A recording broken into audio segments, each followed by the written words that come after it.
డబ్బు, అనారోగ్యం, ఉద్యోగం, వ్యాపారం, అప్పులతో బాధపడుతున్నారా? మీకోసమే లాంచ్ యువర్ ఫ్యూచర్ ప్రోగ్రామ్.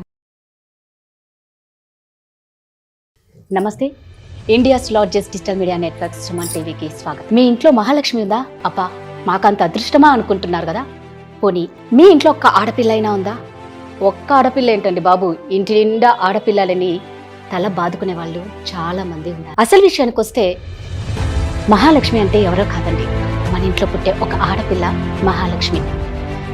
కానీ అందరూ ఇప్పట్లో ఏమనుకుంటారంటే ఆడపిల్ల పుడితే ఖర్చు ఎక్కువ అని భావిస్తూ మహాలక్ష్మిలని దూరం చేసుకుంటున్నారు. కాదండి, మీ దృష్టిలో ఏంటంటే మహాలక్ష్మి అంటే తెచ్చేదే అవ్వాలి కానీ తీసుకుపోయేది కాదు కదా. ఇలాంటి బోల్డ్ అన్ని ప్రశ్నలు మీ మనసుకు వస్తున్నాయి కదా. అలాంటి ప్రశ్నలన్నిటికీ జవాబిచ్చే ఒక్క సుమన్ టీవీలోనే అండి మహాలక్ష్మి ప్రోగ్రాం ద్వారా మీ మనసుకు వచ్చే ప్రతి ప్రశ్నకు మేము సమాధానం ఇస్తాం. అదే అండి మా సుమన్ టీవీలో ప్రసారం అవుతున్న మహాలక్ష్మి ప్రోగ్రాం. ఈ మహాలక్ష్మి ప్రోగ్రాంకి ఎంట్రీ అవుతున్న మా మహిళా లక్ష్మి మహాలక్ష్మి ఎవరు అంటే తను ఒక సామాన్యురాలని, కానీ తను చేసే పనులు మాత్రం అసామాన్యంగా ఉంటాయి. ఏమిటా పనులు, ఏం చెప్తారు అని మీరు వేచి చూస్తున్నారు కదా. ఆలస్యం ఎందుకు? సో తను ఎలాంటి ప్రాబ్లమ్స్ ఫేస్ చేసింది, ఎన్ని బాధలు ఎదుర్కొని, ఎన్ని కష్టాలు దిగమింగుకొని ఈరోజు ఒక స్థాయిలో ఉందో మన ముందుకు వచ్చారు ఆ మహోన్నతమైన వ్యక్తి Mahalakshmi Kinnera society welfare founder and chairman Nagachandrika అమ్మ.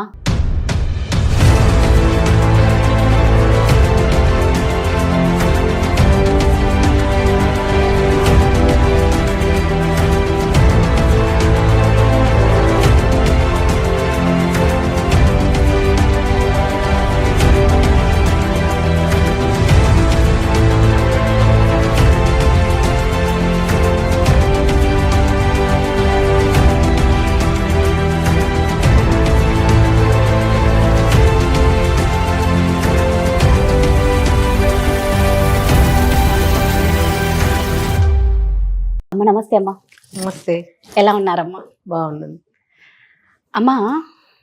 ఫస్ట్ ఆఫ్ ఆల్, ఇందాక నేను అన్నట్లు ఒక ఆడపిల్ల పుడితే చాలామంది అంటే హ్యాపీగా ఫీల్ అయ్యే వాళ్ళు ఉన్నారు, కడుపులోనే ఆ బిడ్డను తీసేవాళ్ళు ఉన్నారు, పుట్టిన తర్వాత చెత్తదిప్పలో వేసేవాళ్ళు ఉన్నారు. కానీ ఆడది ఒక శక్తి అని అంటూ ఉంటారు. నాకు ఆల్రెడీ మీ గురించి తెలుసు కాబట్టి చాలామందికి మీ గురించి తెలియని విషయాలు చాలా ఉన్నాయి. ఆ ఒక్కటే మనం షేర్ చేసుకోవాలనే ఈరోజు నేను ఈ మహాలక్ష్మి ప్రోగ్రాంకి మిమ్మల్ని ఆహ్వానించాను. సుమన్ టీవీ తరపున ఫస్ట్ మీకు ధన్యవాదాలు. సంతోషం, నాకు కూడా చాలా మంచి అవకాశం ఇది. ఎందుకంటే చాలా మామూలు ఛానల్స్లో నేను ఇంటర్వ్యూస్ ఇచ్చాను. ఓకే, ఇంతసేపు నేను చేస్తున్న ఒక వ్యవస్థ గురించి మాట్లాడడం తప్ప నా గురించి నేను ఏ రోజు ఎక్కువగా చెప్పలేదు. ఎందుకంటే వ్యక్తిగతంగా మనము ఆ స్టేజ్కి వచ్చినామంటే ఆ వ్యక్తిగతంగా ఎన్ని ఎదుర్కొని ఉంటాము, ఏ స్థాయికి వెళ్ళింటాము అనేది కూడా కంపల్సరీగా అవసరం. అది రైట్, చాలామందికి తెలుసుకోవాలి. అది ఏదో ఒక స్థాయికి వెళ్ళిన తర్వాత ఏదో పొగడ్డము, అబ్బా చాలా బాగా చేస్తున్నారు మీరు, చాలా గొప్పవాళ్ళు మీరు అనటము, ఆ గొప్ప ఆ స్థాయి మధ్యలో ఉన్నటువంటి ఒక ఆ వ్యవస్థ దాని అవస్థలు వ్యవస్థలు అనుకోండి, అవస్థలు కూడా అందరికీ తెలియాలి. అట్లాంటి అవస్థలు పడుతూ కూడా ఈ సమాజంని ఎదుర్కొంటూ ఒంటరిగా మహిళ ఒక శక్తి స్వరూపంతో ఎలా బయటకు వచ్చింది అనేది. ఎందుకంటే ఆడపిల్ల మహాలక్ష్మి అనే దానికంటే కూడా కష్టము అనే విషయం అందరూ కూడా వాళ్ళను ఇప్పుడే అన్నారు. వాళ్ళని వదిలేయటము, పెంటకొప్పల పట్టేయటము, ఇట్లా ఎన్నో చేస్తుంటారని. కానీ అది వ్యర్థం కాదు. ఎంతో గొప్ప శక్తి అనేది తెలియాలంటే కంపల్సరీగా ప్రతి ఒక్క మహిళ లైఫ్లోకి వెళ్ళాలి. ఎందుకంటే కొన్ని చెప్పుకోగలుగుతారు, కొన్ని చెప్పలేని వాళ్ళు ఉంటారు, చెప్పుకోలేని వాళ్ళు కూడా ఉంటారు. కానీ ఇప్పుడు నాకు తెలిసి ఒకప్పటి వ్యవస్థ కంటే ఇప్పుడు ఉండేటువంటి సమాజంలో ఎటువంటి కష్టం పడ్డా కూడా ఆడపిల్లని ఇప్పుడు గౌరవిస్తున్నారు. ఎందుకంటే ఆ కష్టం వెనుకల వాళ్ళు ఇంత పడ్డారా అని దానికి తోడు నిలబడే వాళ్ళు, అభినందించే వాళ్ళు కూడా నేను చూస్తున్నాను. అంతకుముందు భయపడే వాళ్ళు ఏమైనా చెప్పాలంటే, చిన్న విషయం నోరు విప్పి చెప్పాలంటే పడిన కష్టం దాన్ని ఏ రకంగా తీసుకుంటారో, మన సమాజం బయటికి పోయినప్పుడు ఏ రకంగా మనల్ని అగౌరవపరుస్తారో, చిన్న చూపు చూస్తారో అని భయపడేవాళ్ళము. కానీ ఈరోజు ఆ భయాలు దాటిపోయి, ఎందుకంటే ప్రతి ఒక్కళ్ళు కూడా చాలామందికి అవేర్నెస్ వచ్చింది. ఇప్పుడు ఏం తెలుసుకుంటున్నారు, అయ్యో అంటున్నారు. మనం అనటంలోతో పాటు వాళ్ళకు తోడుగా నిలబడడానికి కూడా ముందుకు వస్తున్నారు ఎంతోమంది. ఆడవాళ్ళు వస్తున్నారు, మగవాళ్ళు కూడా వస్తున్నారు.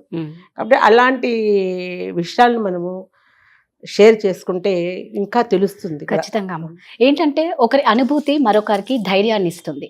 కంపల్సరీ మీరు అన్నారు కదా, ఎప్పుడైనా మనం ఒకరు ఎదిగారు అంటే ఏడుపు ఎక్కువ ఉంటుందండి. ఊరికి ఎదగరు, చాలా కష్టాలు ఉంటాయి, దాని వెనకాల చాలా బాధలు ఉంటాయి. అరే ఎదిగారు అని ఏడవడం కన్నా ఎదగడానికి ఏమిటి కారణం అని తెలుసుకొని నిజంగా మీరు కూడా దాన్ని ఫాలో అవుతే అందరూ ఎదుగుతారు. అమ్మ, మీ విషయానికి వస్తే అసలు ఫస్ట్ మీ బాల్యం గురించి స్టార్ట్ చేయండి. నా బాల్యం అనేది ఇప్పుడు మనం ఇప్పుడే మాట్లాడుకున్నాం. ఏమనంటే ఆడపిల్ల పెంటకొప్పులే వేసే వాళ్ళు ఉన్నారు, బయట చేసేట వాళ్ళు ఉన్నారని. పెంటకొప్పులే వేయకపోయినా నేను కూడా మా నాన్నకు ఒక్క కూతుర్ని, ముగ్గురు కొడుకులు. పెంటకొప్పులే వేయలేదు, కానీ మా నాన్న ఒక్క కూతుర్ని వాళ్ళ అక్కకి ఇచ్చేశారు. ఉండేది ఒక్కటే కూతురు కదా, ముగ్గురు కొడుకులు కదా అనేది వాళ్ళు అడుగుతూనే ముందు నన్ను సంతోషంగా మా అత్తగారికి, మా మేనత్తకి ఇచ్చేశారంట.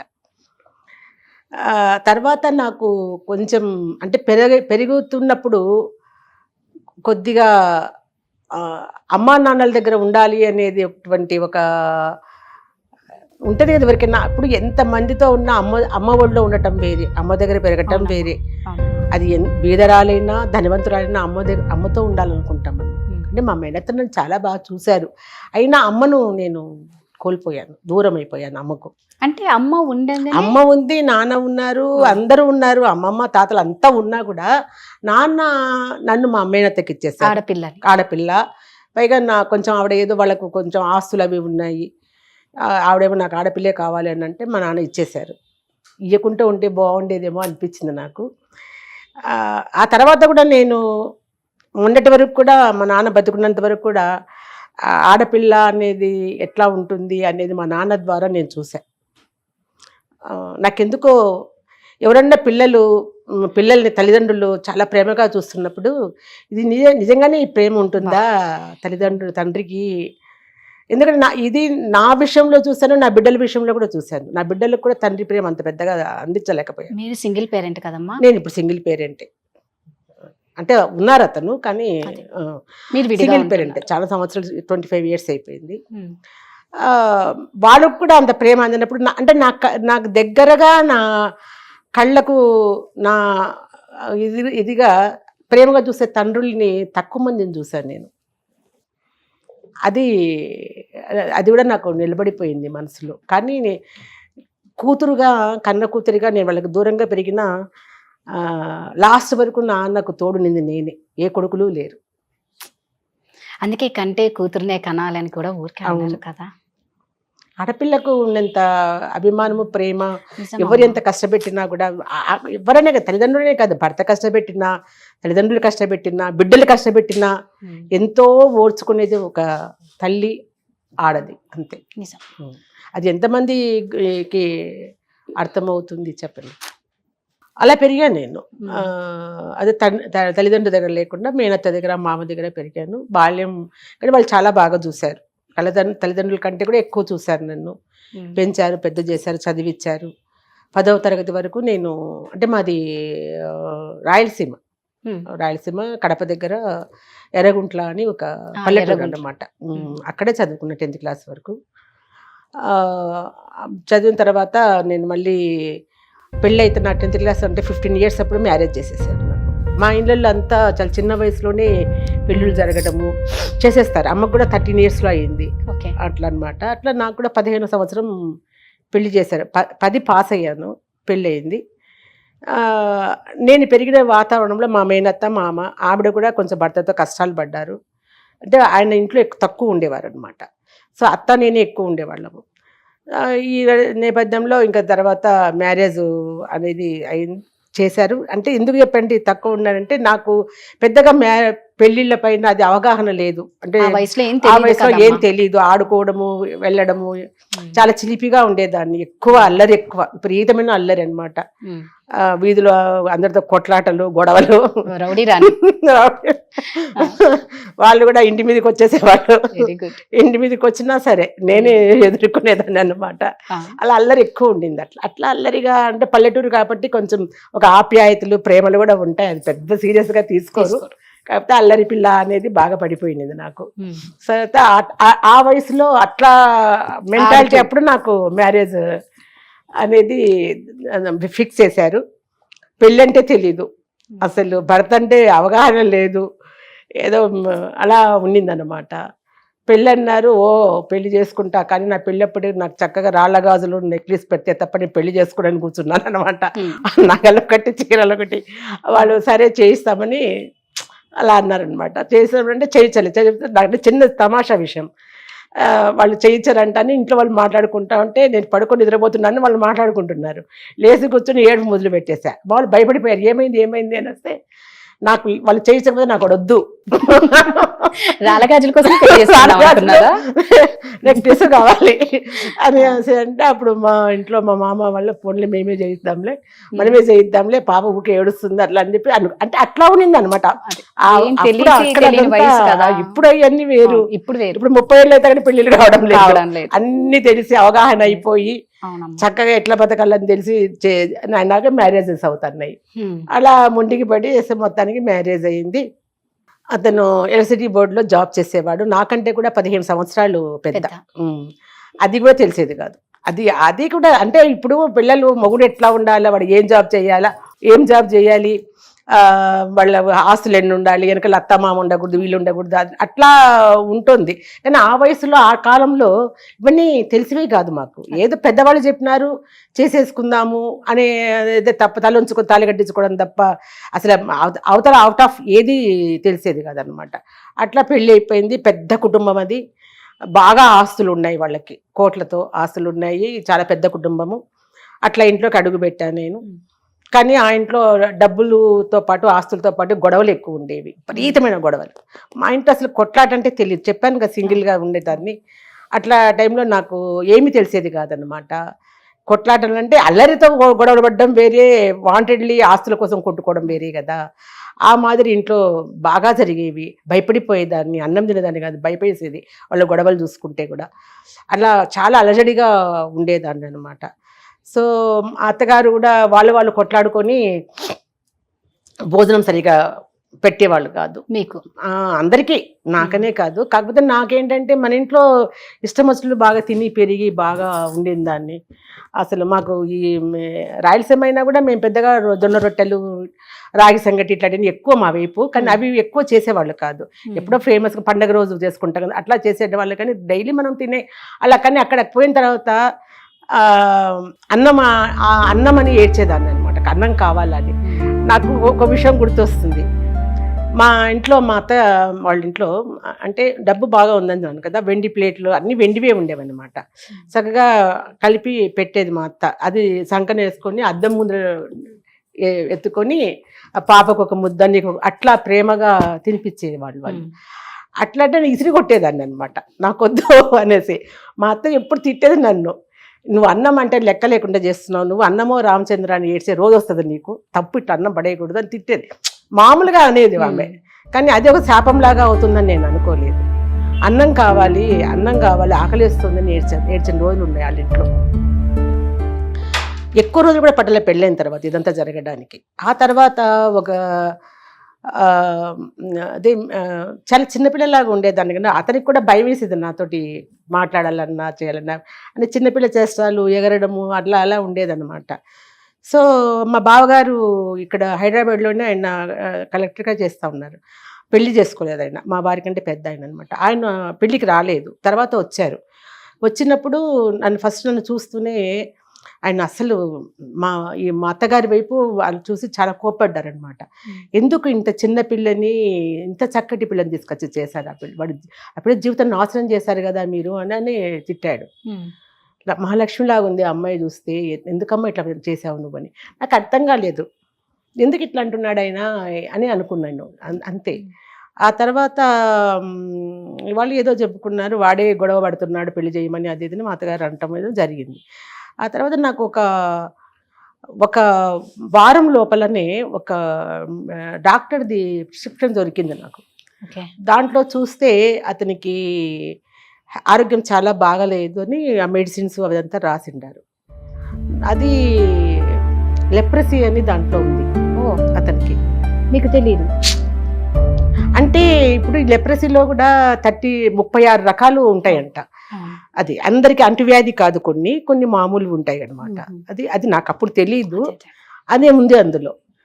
సో నేను మా ఆడబిడ్డ, మా వారికంటే పెద్ద ఆమె టీచర్, నాతో చాలా బాగుండేది. ఆమె చాలా పెద్దది కదా నాకంటే కూడా, చాలా బాగా చూసేది. కానీ ఆమెకు తెలిసి ఇవన్నీ, అది కూడా ఆమెకు లోపల ఎక్కడో బాధ ఉంటుంది అనుకుంటా. అందుకని నేను చాలా ఇదిగా చూసేది, చాలా ప్రేమగా, చాలా ఎప్పుడు తెలిసింది అంటే? మీకు మామూలుగా ఆ ప్రిస్క్రిప్షన్ చూడకపోతే మీకు తెలిసేది కాదు అసలు. అతను మామూలుగా ఉంటాడు, చూడడానికి చాలా బాగుంటాడు, ఏమి తేడా లేదు, చక్కగా ఉండేవాడు, మంచి బంగారు రంగులో మనిషి, హైట్ అంతంత బాగుండేవాడు. అసలు ఎవరు నమ్మరు కూడా అతనికి జబ్బు ఉందంటే. తెలిసాక ఏం చేశారు? తెలిసింది, మా ఆడబిడ్డ దగ్గర తీసుకెళ్ళి ఏంటి వదినా ఇది అని అడిగితే అప్పుడు తను చెప్పింది, ఎవరికి చెప్పొద్దు అది ఇదండి.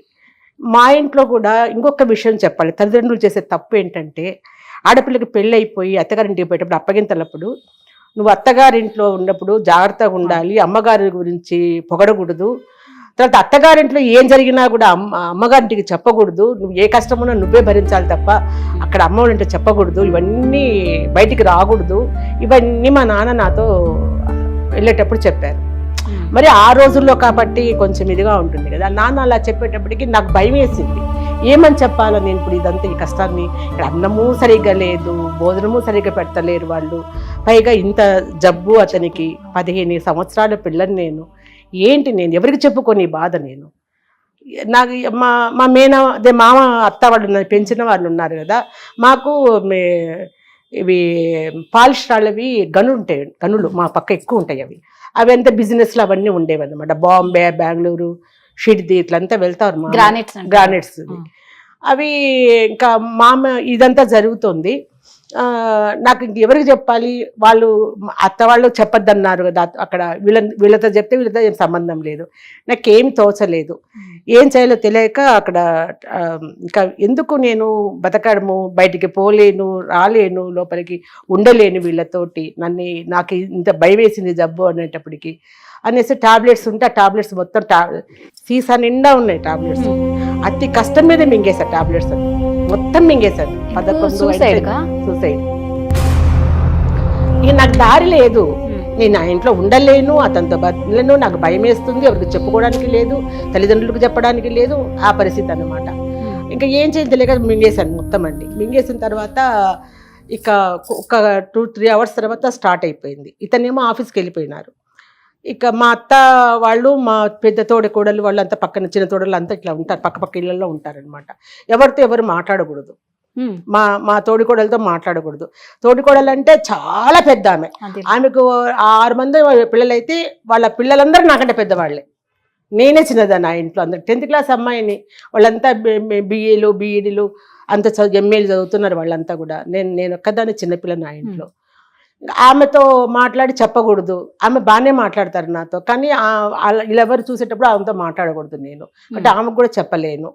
సరే బాగా టాబ్లెట్స్ అన్ని మింగినాను, ఇంకా కొంచెం మత్తు వస్తుంది అనమాట. అప్పుడు టాబ్లెట్స్ ఒక బట్టలు ఆరేద్దామని బయట వరండాలోకి వెళ్ళి ఇట్లా మంచం ఎక్కి ఇట్లా నాకు బాగా గుర్తుంది ఇప్పటికి కూడా, ఇట్లా బట్టలు వెయ్యబోయి అక్కడే కుప్పలాగా కూలిపోయాను మంచంలో. తెలుస్తోంది కానీ అన్నీ తెలుస్తున్నాయి కానీ ఇంకా కళ్ళు తెరవలేకపోతున్నాను. అక్క అంటే పెద్ద ఆమె అక్కడే ఉన్నారు, కూర్చొని ఉన్నారు. ఆమె పరిగెత్తుతో వచ్చేస్తున్నారు వాళ్ళంతా కూడా. వచ్చి ఏమైందిరా అని ఇట్లా ఎత్తుకుని పట్టుకుని అంటే నేనేం చెప్పలేదు. మా బావ కొడుకుంటాడు, అబ్బాయికి జగదీష్ అని, అబ్బాయికి చెప్తుంది, రే వెళ్ళురా మీ చిన్నాన్నని పిలుపో అంటుంటే, అబ్బాయి వస్తున్నారు, చిన్నాన్న వస్తున్నారు అని చెప్పినారు. ఇంకా అతను కూడా వచ్చారు మా వారు. వచ్చిన తర్వాత అందరూ కూడా డాక్టర్ని పిలుచుకురమ్మంటే వాళ్ళ పర్సనల్ డాక్టర్స్ ఉంటే ఆయన పిలిపించారు. చూస్తే ఈ అమ్మాయి ఏదో పాయిజన్ మింగింది, అది చాలాసేపు అయినట్టుంది, మొత్తం ఇట్లా గోర్లు పెదాలు అంతా కూడా బ్లాక్ అయిపోయాయి అనమాట. బ్లాక్ అయిపోయింది. సరే హాస్పిటల్కి గవర్నమెంట్ హాస్పిటల్కి తీసుకుపోండి, మేము ఏం చేయకూడదు ఇక్కడ, తీసుకెళ్ళిపోండి అన్నారు. అంటే ఇంకా అప్పుడు ఆటోలు ఇవన్నీ ఏమీ లేవు కదా. ఆ రిక్షాలో కూర్చోబెట్టుకుంటే మా అక్క ఏడుస్తుంది, ఒళ్ళో పడుకోబెట్టుకుంది. ఎందుకు ఇంత పని చేసినావురా, ఒక్క మాట నాకు చెప్పొచ్చు కదా నువ్వు అని అంటుంది. నాకు ఈ సమాధానం చెప్పే శక్తి కూడా లేదన్నమాట. తీసుకెళ్ళి గవర్నమెంట్ హాస్పిటల్ జాయిన్ చేశారు, అంత అయిపోయింది. పోలీసు వాళ్ళు కూడా వచ్చినారు.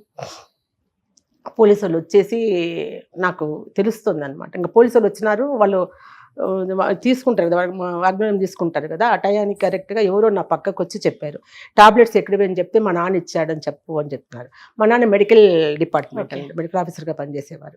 నాన్న ఇచ్చారని చెప్పు అని చెప్పి అనేది నాకు వినపడుతుంది. సరే పోలీసు వాళ్ళు వచ్చారు, అంతా రాసుకుంటున్నారు. ఏం చేసావమ్మా, ఏమి ఇట్లా అన్నీ చెప్పినాను నేను. చెప్పిన తర్వాత ఎక్కడివి నీకు టాబ్లెట్స్ అంటే మా నాన్న ఇచ్చినారు అని చెప్పమన్నారు అని చెప్పినారు. మా నాన్న ఇచ్చారని చెప్పాల, మా నాన్న ఇచ్చారని చెప్పమన్నారు. ఎవరు అంటే ఎవరో తెలియదు, ఇక్కడ పక్కన చెప్పినారు అని చెప్పారు. సరే వాళ్ళు ఏమనకుండా బయటికి వెళ్ళిపోయారు. ఇంకా అంతా మేనేజ్ చేసుకుంటారు కదా, కేసు కాకుండా, అది మామూలు జనరల్ అది చేశారు. తర్వాత వాళ్ళు 24 గంటలు చెప్పలేము మేము అన్నారనమాట. అంత స్థాయికి వెళ్ళిపోయారు. నాకు కూడా ఇంకా అయిపోయింది అని తెలుస్తుంది అనమాట. అట్లా అయిపోయిందని అంటే మరణం అంటే ఏంటి అనేది నేను చూశాను. అంచెల దాకా వెళ్ళాను. అవి అనుభూతి కూడా నాకు తెలుసు ఎట్లుంది అనేది చూసి. ఇప్పుడు చూసి బతికి చచ్చిపోతారు కదా ఎవరైనా కూడా, నేను మళ్ళీ బతికి చూసా అది ఎట్లా ఉంది అనేది తెలిసింది నాకు. ఆ నరకమో స్వర్గమో ఏదో అనేసి. ఆ తర్వాత మామూలుగా బతికినాక ఇంటికి పంపించేసారు, వచ్చేసాను.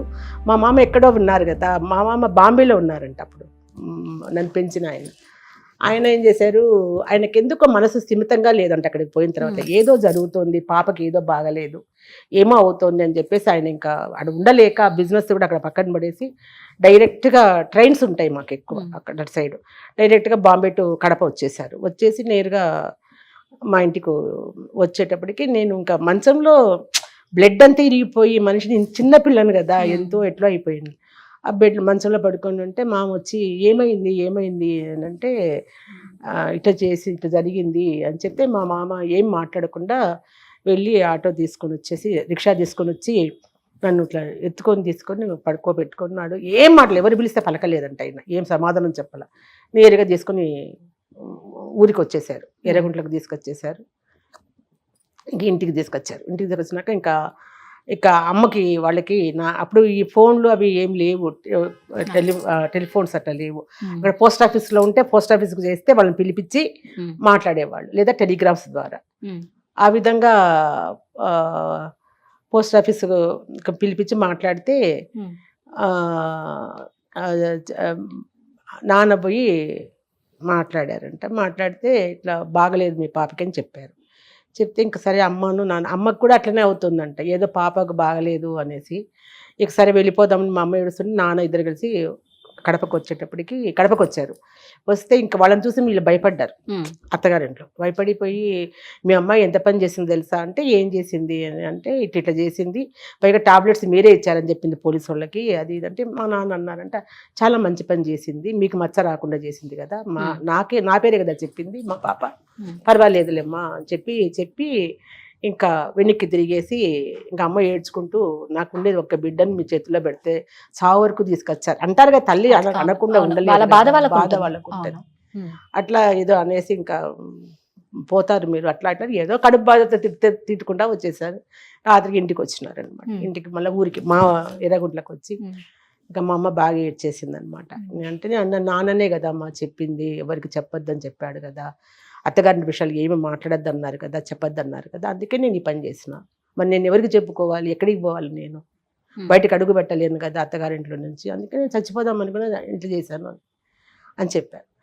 ఇంకా అప్పుడు వాళ్ళకి బాగా ఇది తప్పు చేసాం మనము అని చెప్పేసి, ఇంకా అప్పుడు తర్వాత వాళ్ళని పంచాయతీలు అవి ఇవి అయినాయి, డైవర్స్ ఇప్పిద్దామని చూస్తే అప్పుడు కూడా నేను ఒప్పుకోలే.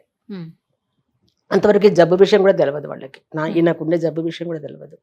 అప్పుడు బయటకు వచ్చేయాలి చెప్పాను నేను అప్పుడు అమ్మలతో. చెప్తే ఇంకా వాళ్ళు, నాన్న వద్దు, మనకు ఉండేది ఒక పాప, చిన్న పాప, మనది తప్పయింది అని డైవర్స్ ఇప్పిద్దామని చెప్పేసి ప్రయత్నం ఏదో చేయబోయారు వాళ్ళు. అప్పుడు మా అమ్మ మా మామ ఇద్దరు ఉండి, పాప ఇష్టం, పాపని అడగండి, ఆమె ఒప్పుకుంటే ఓకే, నన్ను అడిగితే నేను వద్దన్నాను. డైవర్స్ వద్దు, ఏమొద్దు, నేను అతనితోనే ఉంటాను, మెడిసిన్స్ ఇప్పించండి మీరు, నాకు ఏం చేయాలి అది నాతో ఉండండి మీరిద్దరు, నేను అతనితోనే ఉంటాను, బాగు చేసుకుందాం అమ్మ, ఇంకొకళ్ళు వద్దు అని చెప్పాను. సరే అని చెప్పి ఇంకా మెడిసిన్స్ అవి ఇవ్వడం చేసినాం. కానీ అది బాగా కాలేదు.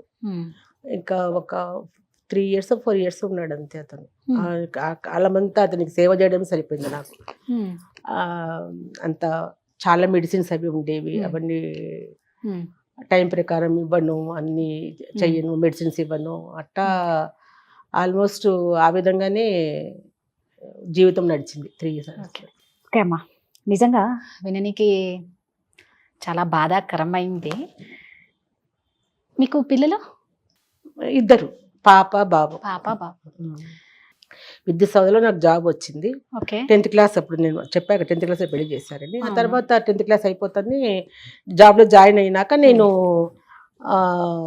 ఇంటర్మీడియట్ అవన్నీ కట్టుకొని అంబేద్కర్ యూనివర్సిటీ డిగ్రీ కట్టుకొని పాస్ అయ్యి, అంటే ఇట్లా ఉంటూ కూడా చేసి నేను ప్రమోషన్స్ తెచ్చుకుంటూ అట్లా నా కాలక్షేపం చేసుకుంటూ వచ్చాను. ఈ ఇదిలో మళ్ళీ నాకు ఇంకొక వ్యక్తి నా జీవితంలో ప్రవేశించడం జరిగింది. అది అంటే అన్ఎక్స్పెక్టెడ్గా పరిచయం కావడము, ఒకరిని ఇష్టపడ్డము. నేను మళ్ళీ వాళ్ళ ఇంటికి పోతే కూడా వాళ్ళ ఇంట్లో వాళ్ళు కూడా ఇష్టపడడం, వాళ్ళ మదర్ కానీ అందరు ఇష్టపడ్డము. సరే అతని మ్యారేజ్ కాలేదని చెప్పారు. సరే అంటే అమ్మ వాళ్ళు కూడా ఆలోచించారు. సరే బాగానే ఉంది, చిన్న పిల్ల కదా, ఒంటరిగా ఇక్కడ ఉండడం అంటే కష్టం కదా, సరే పెళ్లి చేస్తే బాగుంటుంది అని చెప్పేసి అనుకోవడము. మళ్ళీ మ్యారేజ్ కావడము, అక్కడ స్టార్ట్ అయింది నాకు రెండో జీవితం. మళ్ళీ నాకు ఫస్ట్ ఆఫ్ ఆల్ అమ్మ అంటే మాటలు రావటం లేదు, ఎందుకంటే తెలిసి తెలియని కాదు, తెలియని వయసులో పెళ్లి చేసినారు. తెలియని వయసులో పెళ్లి చేసి తెలియని జీవితంలో మీరు అడుగు పెట్టి చావు అంచుల దాకా వెళ్ళి మళ్ళా వచ్చి రెండో జీవితంలోకి అడుగు పెట్టినారు కదా. ఆ జీవితం అన్నా బాగుండిందా? బాగాలేదు. అంటే ఫస్ట్ జీవితమే బాగుండింది, ఎందుకంటే జబ్బుతో ఉన్న అక్కడ ఒక నీతి, ఒక పద్ధతి, పెద్ద చిన్న ఒక కృతజ్ఞత. నాకు ఇంత జరిగినా, ఇంత ఉన్నా, ఆ అమ్మాయి చిన్న పిల్ల అయినా కూడా సమాలించుకొని ఎవరికి చెప్పకుండా ఆ బాధను మింగుకొని నాకు ఇంత సేవ చేస్తుంది అనే ఒక కృతజ్ఞత అతనిలో ఉంది. ఇక్కడ లేదు. ఇది ఏంటంటే ఇది వాంటెడ్లీ మోసం చేయాలని చెప్పి వచ్చిన వ్యక్తికి ఎట్లా ఉంటుంది అవన్నీ కూడా. అక్కడేమో దేవుడు అన్యాయం చేశాడు, మోసం చేశాడు, ఇక్కడేమో మనిషి మోసం చేశాడు, అంతే తేడా. రెండు వైపులా మోసపోవడమే అయింది. అక్కడ దేవుడు, ఇక్కడ మామూలు మనిషి మోసం చేశాడు. అంటే ఎందుకు అన్యాయం చేయాలనిపించింది తెలీదు. అతనికి మామూలుగానే ఇట్లా అలవాటు ఉందనుకుంటా, ఆడవాళ్ళని చూస్ చేసుకొని. కానీ చాలా పెద్ద ఫ్యామిలీ, మళ్ళా అది చిన్న వ్యక్తి కూడా కాదు, మంచి ఫ్యామిలీ. ఎమ్మెల్యే కొడుకు, ఒక ఇంజనీరింగ్ గోల్డ్ మెడలిస్ట్, ఉమెనేజర్. కానీ అలా కనిపించరు మనిషి, చాలా గొప్పగా కనపడతారు. మా వాళ్ళు ఇప్పటికి కూడా ఆఫీసులో ఇప్పటికి కూడా సార్ దండం సార్ అంటారు వాళ్ళు చూస్తే. నిజం అట్లా కనిపిస్తారు మనిషి చూస్తే. అంటే మీరు ఎలాంటి విపరీతమైన బాధ, అంటే ఇంకా ఇంతకు మించిన బాధ నా జీవితంలో రాదు అన్న బాధ చెప్పండి. ఒక్కటి చెప్తాను రాధా, నాకు చిన్నప్పుడు నేను ఎట్లా పెరిగాను చెప్పాను నీకు. నాకంటూ కొన్ని బాగా ఇంట్లో బాగా డబ్బు ఉండేవాళ్ళం కాబట్టి నాకు చాలా నగలు కానీ బట్టలు కానీ కొద ఉండేది కాదనమాట. ఒక్కదాన్నే పెరిగా కదా నేను. ఒకసారి నా నెక్లెస్ ఎవరో అడుగుతారు కదా పల్లెటూరులో, పెళ్ళికి పోయేస్తాం, ఇక్కడ పోయిస్తాం అని అంటే, నాకు ఇష్టపడి చేయించుకున్న ఒక నెక్లెస్ ఉంటే మెల్లో, వాళ్ళు వచ్చి అడిగితే మా అత్త ఇచ్చింది వాళ్ళకి, వేసుకొనిలే అని చెప్పేసి. నాకు తెలియదు అది. నేను ఏదో ఆడుకుంటూ స్కూల్కి పోయి వచ్చిన తర్వాత వాళ్ళు వచ్చారు, నెక్లెస్ తీసుకొని వచ్చిన తర్వాత, ఇది మీ దగ్గర ఎందుకు ఉంది అని అడిగాను నేను. అంటే పెళ్ళికి పోయినాము, అమ్మ ఇచ్చింది అని చెప్పినారు. సరే నేను ఏం మాట్లాడి వెళ్ళిపోయినాక నగ తీసుకొని ఇసిరి బయటికి చేత్తో నుంచి బంగారు నగ ఇసిరి బయటికి కొట్టిన. ఎందుకంటే ఒకరు వేసుకుంది నేను వేసుకున్నాను తెలుసు కదా, నువ్వు ఎందుకు ఇచ్చినావు. ఆ తర్వాత నేను దాన్ని మెళ్ళో పెట్టుకోలే నేను. అట్లాంటి వ్యక్తిని, ఇంతమంది ఆడవాళ్ళతో తిరిగిన వ్యక్తితో నేను సంసారం చేశానంటే ఆ బాధ ఎట్లుంటుందో ఒక్కసారి ఆలోచన. ఇప్పటికీ కూడా నాకు బాధ కనిపిస్తుంది. అంత నరకం అనిపించాను నేను. కానీ తట్టుకున్నా, ఎందుకంటే ఈ తట్టుకోవడం అనేది, దాన్ని ఓర్చుకోవడము, వాళ్ళతోనే బతకడం అనేది నాకు దేవుడు ఇచ్చిన, అది వరమో శాపమో నాకు తెలీదు. శాపమే నాకు ఇది. ఎందుకంటే ఈరోజు ఇవాళ అమ్మాయిలు ఇవాళ ఏదైనా ఒక చిన్న లోపం ఉందంటే వాడిని ఇట్లా తన్నేసి వెళ్ళిపోతున్నారు, పోరా అనేసి. మేము పోలేకపోయినాము. అట్లా పోయింటేనా బాగుండేదా. తెలిసింది నాకు ఒక 3-4 monthsకే తెలిసిపోయింది పెళ్ళైనాక. అడిగారా ఎప్పుడన్నా? అడగడం ఏంటి, ఇంకా వాళ్ళు నా దురదృష్టం ఏంటంటే పెళ్లి చేసుకొని నేను భార్యనయ్యి పెళ్లి చేసుకోకుండా అతనితో ఉండేవాళ్ళు, నా మీద గొడవ వచ్చేవాళ్ళు, కొట్లాడేవాళ్ళు, అవమానం చేసేవాళ్ళు. రోడ్డు మీదకి వస్తే నేను జాబ్ చేసేదాన్ని కదా, నేను కంపల్సరీ బయటికి రావాల్సిందే. ఇంకోటి నాకంటూ ఒక ఉనికి ఉంది అక్కడ. నేను ఒక జాబ్ ఎంప్లాయీని, అక్కడ అన్నీ ఉంటాయి నాకు. వాళ్ళకి ఏమీ లేదు కదా, వాళ్ళైతే రోడ్డు మీద వచ్చి కొట్లాడితే ఆమె ఎవరెవరికి తెలియదు, కానీ నేను తెలుసు అందరికీ. ఎంత ఘోరంగా ఉంటుంది ఏం అనలేక. అందులో మన సంస్కారము, మన సంస్కృతి మొదటి నుంచి నేను ఎట్లా బతికాము, వాళ్ళని ఆపలేకపోయేవాడు అతను. ఆ నరకం చాలా రోజులు భరించాను నేను పిల్లల కోసం, భరించాల్సి వచ్చింది కూడా. ఎందుకంటే ఏమి చేయను నేను ఇంకా అట్లాంటి పరిస్థితి. ఆఫీస్ మీరు ఆయనతో 89లో మ్యారేజ్ అయింది. ఓకే, ఉన్నాను ఒక 15 సంవత్సరాలు. 15 సంవత్సరాలు. ఈ 15 సంవత్సరాలు ఇదే అంటే భరించా. పిల్లలు భరిస్తారు, వాళ్ళు కూడా ఏం చేస్తారు. ఇంకా బాబు పుట్టిన తర్వాత నేను బయటకు వచ్చేసాను. బాబు పుట్టిన తర్వాత ఎందుకు ఇన్నాళ్ళు భరించి నువ్వు ఎందుకు బయటకు వచ్చినావమ్మా అంటే, బాబుని చంపడానికి వచ్చేవాళ్ళు వాళ్ళు. చాలాసార్లు నేను ఎదుర్కొని. ఎవరు మీ వారు? మా వారు కాదు, ఆయనతో ఉండేవాళ్ళు. ఎందుకంటే ఇన్సెక్యూరిటీ ఫీల్ అయ్యారు వాళ్ళు నాకంటే ముందు వచ్చారు కదా. పాపం వాళ్ళు పాపమే కదా, ఆడది కదా, అక్కడ నమ్మి వచ్చింది అతన్ని. అతను ఎందుకు అట్లా చెయ్యాలి? ఇప్పుడు నువ్వు ఎవరితోనో ఒకరితో నువ్వు ఉన్నప్పుడు, నువ్వు మ్యారేజ్ చేసుకున్నావా లేదా అనేది పక్కకు పెట్టేసి, ఒక ఆడది నేను నమ్ముకొని వచ్చినప్పుడు నువ్వు ఆమెతోనే బతకాలి. మీ బాబుని చంపనికి కూడా హెల్ప్ చేశా. నేను అది కూడా చెప్తాను. నేను ఎప్పుడు వాళ్ళ గురించి నేను చెడుగా నేను కోపపించుకోలేదు. ఎందుకంటే అది వాళ్ళ నైజం, అది వాళ్ళకి ఇన్సెక్యూరిటీ ఫీలింగ్. మేము అతనితో ఉన్నప్పుడు ఈవిడ వచ్చి నేను మొన్న పెళ్లి చేసుకున్నాడు అని వచ్చేసి, అందులో జాబ్ చేస్తుంది, మాకంటే బాగుంది, సెక్యూరిటీ ఉంది, ఆమెకి ఇంట్లో అందరూ ఉన్నారు అనేది వాళ్ళల్లో పుట్టి వాళ్ళు ఏం చేయడానికైనా వెనుకాడరు కదా. చాలా జరిగినాయి, చాలా చాలా చాలా చాలా అంటే నరకం అనిపించిన నేను. ఇంకా ఇదే నరకం నాకు, ఫస్ట్ నరకం కాదు, ఇది నరకం. సో ఇప్పుడు ఆయన నుంచి మీరు 2 పిల్లల్ని తీసుకొని బాబుని తీసుకొని బయటకు వచ్చేసిన. పాప పెద్దది, బాబు చిన్నోడు. బాగా బయటకు వచ్చేసిన నేను. బాబును చంపడానికి వచ్చినప్పుడు నేను ఇంకా వచ్చేసిన తర్వాత మళ్ళీ వచ్చి ఎందుకు వచ్చేసినావు అని చెప్పిన. ఇప్పుడు భర్త అనేవాడు ఎందుకు? మాకు రక్షణగా ఉండాలి. నువ్వు నీ వల్లనే మేము భక్షింపబడతాం ఇక్కడ. నాకు అవసరమా నువ్వు? నా జాబ్ ఉంది, నేను బతుకుతామని మా మదర్ వాళ్ళకి అప్పుడు చెప్పినా నేను ఇదన్నీ కూడా. అప్పటి వరకు వాళ్ళకి ఇవి కూడా చెప్పలే. అది ఎప్పుడు చెప్పలేదు, ఫస్ట్ అప్పుడు చెప్పలేదు అమ్మ వాళ్ళకి. ఎందుకంటే నా కూతురు ఇంత కష్టపడుతుంది అని వాళ్ళు ఎందుకు అనుకోవాలి? పో, నా బాధ్యత నేనే పడతాను వాళ్ళ వరకు ఎందుకు పోని వాళ్ళని అప్పుడు చెప్పలే, ఇప్పుడు చెప్పలే. ఎందుకంటే ఇదంతా ఇంత అవమానాలు, ఇంత కష్టాలు మళ్ళీ రెండోసారి చేస్తే కూడా ఇట్లా అయింది అని, అది కూడా నరకమే కదా వాళ్ళకి. ఆ నరకం నాతోనే పోని, వాళ్ళకి ఎందుకు చెప్పాలా అని ఇప్పుడు చెప్పాలి. అంటే అమ్మ, ఇప్పుడు ఇద్దరిని మీరే వాళ్ళని పోషించినారు, ఈ స్థాయికి తీసుకొని వచ్చినారు. అమ్మ, మీ అమ్మగారు చనిపోయినప్పుడు అమ్మగారికి తలకొరివి కూడా మీరే పెట్టినారు అని విన్నాను. అంటే ఎందుకు అంటే ఎందుకు అనలే, మామూలుగా మన భారతీయ సాంప్రదాయాల ప్రకారం చూసుకుంటే మగపిల్లలు తలకొరివి పెట్టాలి. ఆడపిల్లగా మీకు ఎందుకు ఆ ఆలోచన వచ్చింది? ఎందుకు పెట్టాల్సి వచ్చింది? తలకొరివి పెట్టడం ముఖ్యమా, తల్లిదండ్రులను సాకడం ముఖ్యమా? వాళ్ళకి అన్నం పెట్టి బాగా చూడడం ముఖ్యం. బాగా చూడడమే ముఖ్యం. అది చేయలేని కొడుకులు వాడు తలకొరి వాడు పెడితే ఏమి ఎవరు పెడతారు? కొడుకులు ఉన్నారా? ముగ్గురు కొడుకులు ఉన్నారు. ముగ్గురు కొడుకులు ఉన్నారు. అమ్మ నాన్న రిటైర్డ్ అయిపోయినాక నేనే తెచ్చుకున్నాను, అమ్మను నేనే తెచ్చుకున్నాను. అప్పటికే నేను ఒక ఓల్డ్ ఏజ్ హోమ్ రన్ చేస్తున్నా, కిన్నెరా వెల్ఫేర్ సొసైటీ అని చెప్పేసి. లాస్ట్ స్టేజ్లో నేను పెట్టిన ఈ బాధలన్నీ పడ్డ తర్వాత నాకు వచ్చిన ఆలోచన ఏంటంటే, ఉద్యోగం ఉంది నాకు శాలరీ అన్నీ ఉన్నాయి, డబ్బు ఉంది, డబ్బు కోసం నేను చేయలేదు. నాకేదో చేయాలనిపించింది. నాలాగా ఎంతో మంది అందరూ ఉండి డబ్బు లేక ఎన్నో బాధలు పడే వాళ్ళు ఉన్నారు ఈ ప్రపంచంలో. నేను ఒంటరిదాన్ని. ఇప్పటికీ 2 అయిపోయి ఈ మగవాళ్ళతో పడ్డాం.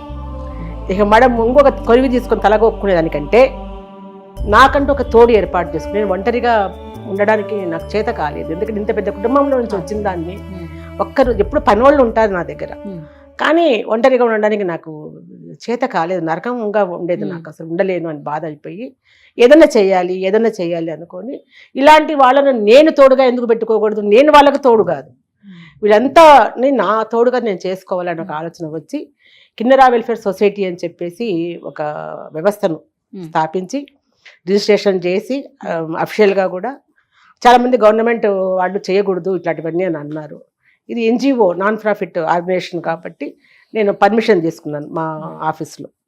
చెప్పకుండా ఎందుకు ఆ దొంగతనంగా చేసి బాధపడి ఈ బాధ నేను చెప్పేశాను మా సార్ వాళ్ళకి చెప్పినాను. ఇలా సార్ అని చెప్తే సరేమ్మా మేము చేయలేదు నువ్వు చేస్తున్నావు అని వాళ్ళు కూడా ఏమనలేదు అనమాట. అట్లా ఒక సొసైటీ స్టార్ట్ చేశా. కానీ ఎట్లాంటి సొసైటీని స్టార్ట్ చేసంటే అందరిలాగా ఓల్డేజ్ హోము ఏదో పెద్దోళ్ళు అక్కడ పడి తెచ్చాంలే అనేది కాకుండా ఎవరైతే లాస్ట్ స్టేజ్లో అంటే కష్టం అయిపోయి చనిపోయేదానికి దగ్గరలో ఉంటారో, ఎవరు లేకుండా ఉంటారో, రోడ్డు మీద పడిపోవడము, లేకుంటే పిల్లలు సరిగ్గా చూడకపోవడము, ఇట్లా చాలామంది ఉన్నాయన్నమాట. ఆ రకంగా నేను దాన్ని వదిలిపెట్టా, తీసుకొచ్చుకున్నా. అంతా జబ్బులతో ఉండేవాళ్ళు, క్యాన్సరు, పెరాలసిస్, కోమా, అసలు నాకు సంబంధం లేని సబ్జెక్ట్ ఇది. అంటే నేను మెడికల్ నాన్న చేసేవారు కానీ నాకు తెలియదు అంత మెడికల్గా కాడ. అది ఏం ధైర్యం వచ్చిందో భగవంతుడు నాకు ఏమి ఈ దారిని నడిపించడానికి ఆయన నన్ను ఎందుకున్నాడో నాకు తెలియదు. ఆ మాదిరి దాన్ని స్థాపించి ఒక 40 మందిని నేను కోమాలోకి వెళ్ళిపోయిన వాళ్ళు, కాలిపోయిన వాళ్ళు కూడా లాస్ట్కి కాలిపోయిన కేసులు ఎవరు చేయరు, ఇప్పటి వరకు ఎవరు చేయలేదు నేను తప్ప. 20 ఏళ్లలో కూడా నేనే చేశాను కాలిపోయిన వాళ్ళకి, తీసుకోరు ఎవరు కూడా. అలాంటి వాళ్ళకు కూడా నేను స్వయంగా చేశాను. కాలిపోతే ఎవరు వర్కర్స్ రాలేదు, మేము చెయ్యమామని ముట్టుకొని అన్నారు. ఆఫీసుకు పోవాలి, చిన్న బాబు ఉన్నాడు నాకు, అయినా కూడా నేనే చేసిన అట్లాంటి కేసులన్నీ కూడా చేసుకుంటూ నేను పడిన వ్యధను బాధను ఈ బాధలో మర్చిపోతూ వచ్చాను. నిజంగానే నేను అందుకనే ఒకటి అంటాను ఎప్పుడు కూడా, ఒక మగవాడు చాలా ఉన్నతంగా వచ్చాడు, చాలా పెద్ద ఇదిలో వచ్చాడంటే అతని వెనక ఒక ఆడది ఉంది అని అంటారు కదా. కానీ నేను చెప్తాను, ఒక ఆడది ఎంతో ఎదిగి ఇంత స్థితికి వచ్చిందంటే ఆ వెనకల ఆ బాధలు పెట్టి మొగుడుంటేనే వస్తుంది. Correct, exactly.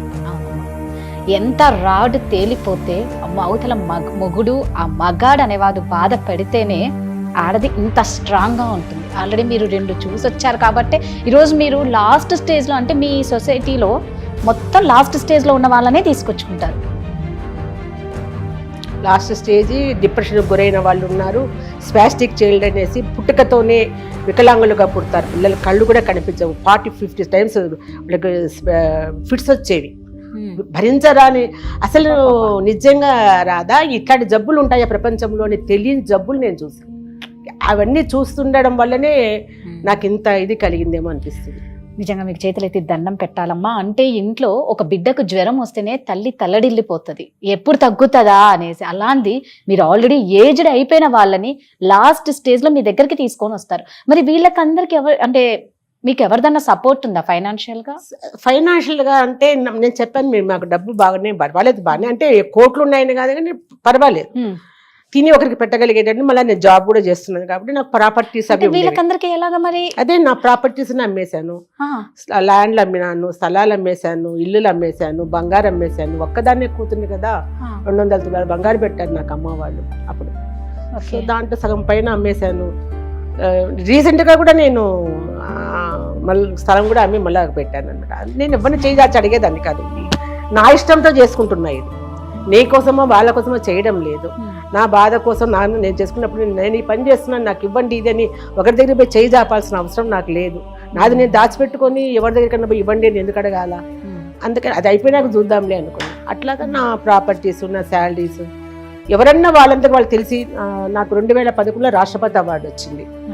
వచ్చినప్పుడు పేపర్లలో రావటము, తర్వాత టీవీలలో ఇవంతా అప్పుడు స్టార్ట్ అయింది అనమాట. నాకు అప్పుడు కొంచెం మంది ముందుకు వచ్చారు, యూరోఫ్లెక్స్ కంపెనీ వాళ్ళని, వసుధా ఫౌండేషన్ వాళ్ళని, ఇలా కొంతమంది అలా అలా అలా అలా వచ్చి వాళ్ళ చేతులైంది. నేను అడగలేదు, వాళ్ళు ఇచ్చింది మేము తీసుకునే వాళ్ళం కానీ అడగేటోళ్ళం కాదు.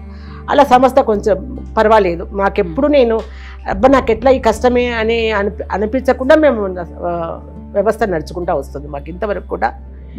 ఈ నేపథ్యంలో నాకు ఇలాంటి పరిస్థితుల్లో నాకు ఒక చిన్నజేరి స్వామివారి పరిచయం కావడము, స్వామివారిని ఒక ఫంక్షన్కి పిలిచాను. నేను పిలిచినప్పుడు రవీంద్ర భారతిలో చేస్తే అది ఫంక్షన్ తరికెళ్ళ భరణి గారు చాలామంది వచ్చారు ఆ రోజు నా పుట్టినరోజు కూడా జూన్ 22. అప్పుడు ప్రతి సంవత్సరం చేస్తాను నేను స్వామివారి దగ్గర. అది కూడా ఆ సంవత్సరం స్వామి అక్కడ పెట్టామన్నమాట.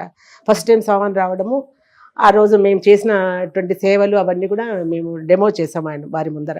అది చూస్తే నేను చాలా ఆశ్చర్యపోయారు. ఒక స్త్రీ అందరూ జాబ్ చేస్తూ ఇట్లాంటి వ్యవస్థను నడపడం అంటే చాలా కష్టము, ఆమె చాలా ఇదిగా చేస్తున్నారు అంటే నేను చెప్పాను. ఓల్డేజ్ హోమ్లో రెంటెడ్వి తీసుకునే వాళ్ళము, చనిపోయే వాళ్ళకు చాలా ఇబ్బంది, ఇది డెడ్ బాడీని ఎక్కడ పెట్టాలో తెలిసేది కాదు, ఇది ఒకటే నాకు చాలా కష్టంగా ఉందని స్టేజ్ పైన మాట్లాడుతూ బాధపడినప్పుడు ఇంకా ఆయన ఒక మాట ఇవ్వడము, మీకు స్థలం ఇప్పిస్తాను నేను.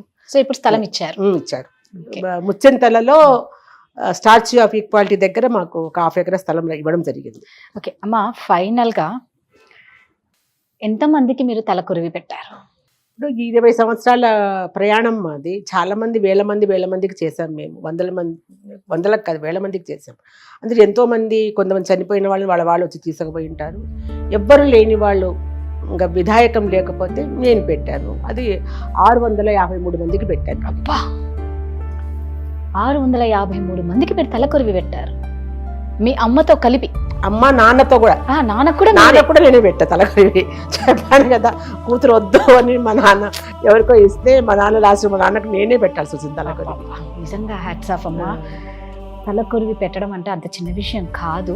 అమ్మా నాన్న కాకుండా 653 మందికి తలకొరివి పెట్టిందంటే, మామూలుగా అంటూ ఉంటారు ఆడవాళ్ళు మగవాళ్ళకి ఏ మాత్రం తీసిపోరు సమానమని, ఇంకా ఆడవాళ్ళే ఒక స్టెప్ పైన ఉన్నారు, ఎక్కువ ఉన్నారు అని నిజంగా చూడొచ్చు. అమ్మ, ఫైనల్గా ఒక్కటే నేను అడగాలనుకున్నా, మీ కూతురు చనిపోయారు కదా, ఒక 2 years అయిపోయింది కదా? 2 years. అడగొచ్చా? అడగచ్చు, అడగండి, పర్వాలేదు. ఎలా చనిపోయిందా? పాపను ఇష్టపడే చేసుకున్నారు వాళ్ళు. చేసుకున్న తర్వాత వాళ్ళు కూడా బాగా ఉండేవాళ్ళు. అబ్బాయి ఒక రకమైన మెంటాలిటీ అతనికి. నాకెందుకు అప్పుడు నచ్చలేదు అబ్బాయి. నచ్చలేదు, వద్దు అనుకుంటే వాళ్ళు వదలలేదు, తిరగటం అట్లా అయింది. వద్దన్నానని పెళ్ళైతే అయ్యింది. మా ఇంట్లో అందరూ నన్ను ఆ అమ్మాయిని సపోర్ట్ చేశారు. బాగుంటుంది చేద్దామంటే చేసాము. అదే అబ్బాయికి బాగా మనసులో పడిపోయింది. మీ అమ్మకు నేను నచ్చలేదు, నన్ను వద్దనింది అనేది ఆవిడ ఖచ్చితంగా పెట్టుకున్నాడు. ఒక్కొక్క మెంటాలిటీ ఒక్కొక్కటి ఉంటుంది కదా. అది ఇంకా చాలా విషయాలు అబ్బాయి వల్ల అంత సరిగా ఉండేది కాదేమనుకున్నా నేను.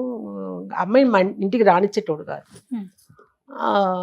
పోనీ ఎక్కడో ఉందిలే, బతుకుతుంది కదా, బాగుంది అని అనుకున్నాను. కానీ కొద్ది రోజుల తర్వాత చాలా ఇబ్బంది పెడుతున్నాడు, కొడతాడు, ఇవన్నీ తెలిసిందనమాట. సో నేను ఈ మధ్యన అంటే ఒక 2 years అంతకుముందే చాలా ఆరోగ్యం పాడైపోయింది అమ్మాయికి. చాలా అంటే చాలా ఆరోగ్యం పాడైపోయింది.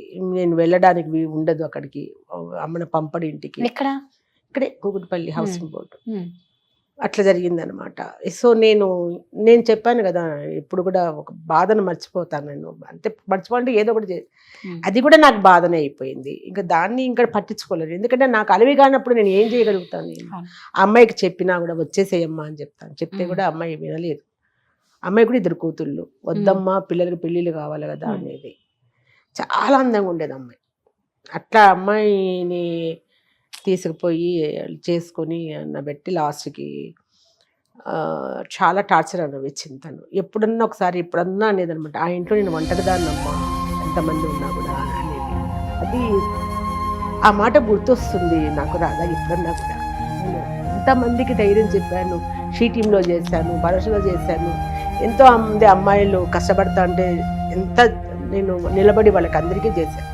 ఎంత చచ్చిపోదాము, సూసైడ్ చేసుకుందామన్న వాళ్ళని కూడా నేను నా దగ్గర పెట్టుకొని వాళ్ళకి జాబులు ఇచ్చి, లేకుంటే ఇంకో చోట ఇప్పించి, వాళ్ళకి లైఫ్ అంటే మళ్ళా తెలియాలని ఎంత చేసినా నేను. అట్లాంటి దాన్ని లాస్ట్ నా బిడ్డకు నేను చేసుకోలేకపోయాను. అది చచ్చిపోయిన నేను చచ్చిపోయినా కూడా నేను మర్చిపోలేను ఆ బాధ. ఏదో తిరుగుతూ ఉంటాను కానీ రోజు ఒకసారి గుర్తొస్తుంది అనమాట. ఏం చేశాను నేను అనుకుంటాను, నా బిడ్డని నేను కాపాడుకోలేకపోయాను అని అనిపించింది. పొద్దునే ఉమా చనిపోయింది, ఉమా కిరణ్ అని పేరు, ఉమా చనిపోయింది ఆంటీ అని చెప్పి ఫోన్ చేశాడు. నేను నిజమే వింటున్నానా అనుకున్నా. నా బిడ్డ చనిపోవడం ఏంటి అనిపించింది. వెళ్ళాను హాస్పిటల్కి. అమ్మాయి డెడ్ బాడీని చూస్తుంటే కానీ ఏ తల్లికి రావద్దు బాధ. నేను ఒకటే చెప్తా తల్లిదండ్రులకు కూడా, మా నాన్న వాళ్ళు ఆ రోజు నాకు అత్తగారింటివి చెప్పద్దు రావద్దు అని అలా చెప్పారు బిడ్డకి. దానివల్ల నేను ఆత్మహత్య చేసుకుపోయాను కదా. ఈరోజు నా బిడ్డ కూడా అదే అంటే నేను చెప్పలేదు అమ్మాయికి, కానీ అజీర్ణమైపోతుంది అనుకుంటే మన భారతదేశంలో ఆడపిల్లలు అట్లాగా రాకూడదు, భర్త వదిలిపెట్టి సాంప్రదాయం కాదు, బిడ్డలకు పెళ్ళిళ్ళు కావు అనేది ఒక భావన అమ్మాయిలో అయిపోయింది. అంటే ఎంతమంది అమ్మాయిలు సూసైడ్ చేసుకుందా అమ్మ? సూసైడ్ చేసుకోలే, వాడే చంపేశాడా? పోలీసు వాళ్ళు కూడా కేసు పెట్టమన్నారు కానీ మరి ఎందుకు పెట్టలేదు? ఏం చేయమంటావు నన్ను పెట్టి? ఇప్పుడు అతనికి డబ్బు ఉంది, ఎట్లయినా బయటకు వస్తాడు. అందులో 2 ఆడపిల్లలు ఉన్నారు. మరి ఇప్పుడు ఆ పిల్లలు ఎక్కడ? పిల్లలు వాళ్ళ దగ్గరే ఉన్నారు. మరి పిల్లలకి రక్షణ ఉందా అక్కడ? తెలియదు. మీ దగ్గరికి పంపరా? తల్లినే పంపలేక పిల్లల్ని కూడా పంప. అంటే ఇప్పుడు తల్లి లేదు, పిల్లల్ని కూడా పంపరా? నన్ను అడిగారు నన్ను కేసు పెట్టమంటే వద్దన్నా, నేను తిరగలేను, అవన్నీ చేయి, నా కూతురు తిరిగి రాదు. పైగా నేను ఒక మహోన్నతమైన పని నా ఎదురుగా ఉంది, హోమ్ కడుతున్నాను నేను.